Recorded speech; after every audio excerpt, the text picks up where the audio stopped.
Salut à tous, on se retrouve concernant Luis Diaz qui devrait rejoindre Liverpool dans les prochaines heures. C'est un transfert qui est quasiment bouclé et je vais en parler parce que pour moi c'est un transfert ultra intéressant. Je vais expliquer pourquoi selon moi c'est un excellent transfert. Il y a plusieurs points à aborder.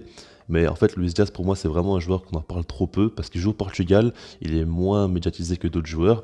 Mais vraiment, c'est un profil de joueur ultra intéressant. Et je trouve que des joueurs comme ça, il y en a quand même de moins en moins dans le football aujourd'hui. Alors, on parle de 60 millions d'euros pour Luis Diaz. C'est quand même une très grosse somme. Alors, il y a des bonus aussi à prendre en compte, hein. Normalement, on parle de 35 millions d'euros qui vont te payer directement, mais après 25 millions d'euros de bonus. Donc à voir par rapport à cela. Mais en tout cas, c'est quand même un très gros transfert. Et si Liverpool met autant d'argent sur lui, c'est pas pour rien. On va commencer par parler un petit peu de ses stats. Alors cette saison, il a joué 24 matchs, il a délivré 5 passes décisives et il a marqué 16 buts. C'est quand même assez énorme. Il a quand même de très belles stats. Et on voit que c'est un joueur très décisif alors que c'est un ailier. Parce que pour ceux qui ne connaissent pas, c'est un joueur colombien. C'est un ailier, donc il joue plutôt à gauche, mais il peut aussi jouer à droite. Ça, c'est une très bonne chose parce que s'il vient, c'est pour suppléer Mohamed Salah et Sadio Mané, donc en tant qu'ailier. Et ça, c'est une très bonne chose parce qu'il peut jouer autant à droite qu'à gauche. Et il a aussi que 25 ans. Et en fait, pour moi, c'est vraiment un transfert qui me rappelle beaucoup ceux de Sadio Mané ou de Mohamed Salah. Parce que pour ceux qui se rappellent, ces joueurs-là, quand ils sont arrivés, ils n'étaient pas du tout confirmés encore. Enfin, ils n'étaient pas encore des grands joueurs, très loin de là. Ils ont beaucoup progressé à Liverpool. Mais avant ça, c'était pas encore dans les trois meilleurs à leur poste, quoi. Alors qu'aujourd'hui, c'est quand même très très fort et très renommé, ces joueurs-là. Donc Mohamed Salah et Sadio Mané. Et en fait, c'est la même idée pour Luis Diaz. Lui aussi, c'est un joueur qui n'a pas encore énormément prouvé. Alors, je sais très bien que certains me diront qu'il joue à Porto, dans un championnat beaucoup moins huppé que par exemple la Première Ligue. Maintenant, ce qu'il faut dire, c'est qu'en Ligue des Champions, il a fait quand même de belles choses. Cette saison, il a joué dans un groupe avec Milan, l'Atlético Madrid et Liverpool. Et il a sorti des gros matchs. Il a marqué 2 buts. C'est peut-être pas énorme selon vous.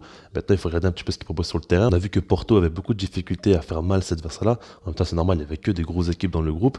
Mais Luis Diaz, c'est vraiment un joueur qui sortait du lot parce qu'on voyait que lui, il arrivait clairement à créer des différences, mais face à Liverpool, il avait fait un gros match. Il y avait une séquence, il avait dribblé 3-4 joueurs d'un coup comme ça. Non, c'est vraiment un excellent joueur par rapport au dribble, par rapport aussi maintenant à son profil. On va parler de son profil et pour moi, il colle parfaitement aux attentes de Liverpool parce que Liverpool, quand ils recrutent un joueur, ils font beaucoup attention au profil. Si on regarde bien, c'est très très rare qu'ils recrutent un joueur et qu'ils ne fassent pas de très belles choses à Liverpool. Généralement, ça marche quasiment toujours parce qu'ils recrutent excellemment bien. Alors lui, il a 47% de duels gagnés. Je parle bien défensivement. Et pourquoi je parle ça alors que c'est un ailier? Parce que comme vous le savez, Liverpool, c'est une équipe qui défend en équipe et les ailiers ont un rôle défensif. Ça, c'est clair et net. On le voit avec Salah et Sadio Mané. Et du coup, Luis Diaz, on peut constater que lui aussi, il arrive à apporter défensivement. En tout cas, c'est un joueur qui ne fait pas semblant de défendre. Non, lui, il va clairement au duel. C'est un joueur quand même très agressif. Et du coup, c'est déjà une très bonne chose par rapport à ça. Maintenant, ce qu'il faut dire, c'est qu'il a provoqué 2 pénaltys cette saison. Donc, ça prouve quand même que c'est un joueur qui provoque des pénaltys. Donc, c'est un joueur dribbleur et qui n'hésite pas à prendre des risques tout simplement dans son jeu. Mais moi, ce que j'aimerais parler surtout, c'est par rapport à son profil et par rapport au style de jeu de Liverpool. Liverpool, on sait très bien que c'est une équipe qui aime beaucoup faire des transitions offensives très rapides, se projeter vite vers l'avant et tout simplement construire rapidement le jeu. Et Luis Diaz, c'est un joueur parfait pour ça parce qu'il est extrêmement rapide. Donc, du coup, il peut très bien prendre la profondeur. Mais mis à part ça, ce qu'il a en plus, par exemple, les ailiers qu'on connaît comme ça, rapides, techniques, on les connaît tous, hein, généralement, ce genre de joueurs-là. Face au but, c'est pas toujours la folie. Lui, il a marqué pas mal de buts cette saison et il a prouvé qu'il pouvait être clinique face au goal. On a même la saison passée face à Manchester City en Ligue des Champions, il avait mis un but assez fou quand même, hein. Alors que je vous rappelle que Manchester City la saison passée, c'était la meilleure défense en Europe et surtout en Ligue des Champions, il a marqué que 2-3 buts, je crois, jusqu'à la fin de la compétition.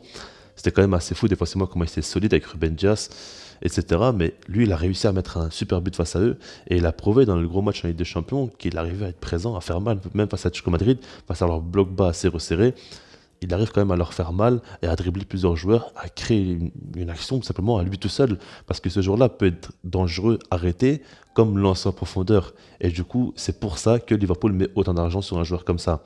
Si jamais il peut être donc très fort au niveau de sa vitesse, au niveau de sa percussion, au niveau de sa qualité technique, et en plus de ça, il arrive aussi à être bon à la finition, bah, du coup, ça paraît être le transfert idéal.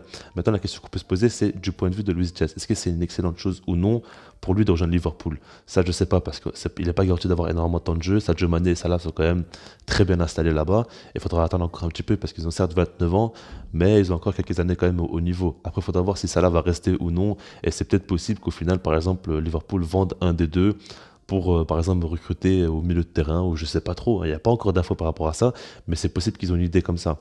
Maintenant, pour l'instant, le temps de jeu de Luis Diaz sera peut-être pas non plus énorme, à part s'ils mettent une défense, pas si Jurgen Klopp met en place une attaque à 4. Maintenant ça m'étonnerait, et puis même quand on y pense, il n'y a pas vraiment de numéro 10 dans cette équipe-là, en tout cas un joueur qui pourrait bien assumer ce rôle-là, peut-être Roberto Firmino, mais en tout cas ça va être très offensif si on le fait jouer en 10. Donc je sais pas trop. Maintenant quand on regarde côté Liverpool, c'est quand même un excellent joueur qui recrute et on sait très bien que des équipes comme Chelsea, comme City, ils ont des bancs assez fous. Liverpool, ils n'ont pas énormément de joueurs comme ça sur le banc. Si on regarde leur remplaçant en attaque, c'est des joueurs comme Origi, ok Roberto Firmino, c'est vrai, mais après ça c'est Minamino aussi, c'est des joueurs, même Elliott, c'est des joueurs pas vraiment au niveau du reste de l'effectif. Alors que voilà, un Luis Diaz, lui, il peut beaucoup, beaucoup apporter si jamais il y a une blessure, si jamais il y a un joueur suspendu. Si même on doit faire souffler Salah ou Mané, bah Luis Diaz, ce serait excellent. Et puis même pour l'avenir, dans les prochaines années, il peut encore beaucoup progresser, beaucoup apprendre à Liverpool et devenir un grand joueur comme Sadio Mané et Salah l'ont fait.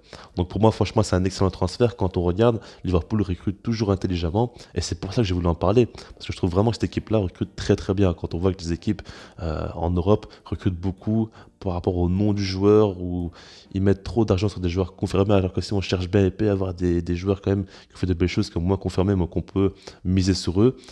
Et du coup, c'est un exemple pour moi de Liverpool par rapport à cela, dans les contre par rapport à Luis Diaz, par rapport à la vidéo. Et puis moi, je vous dis peace.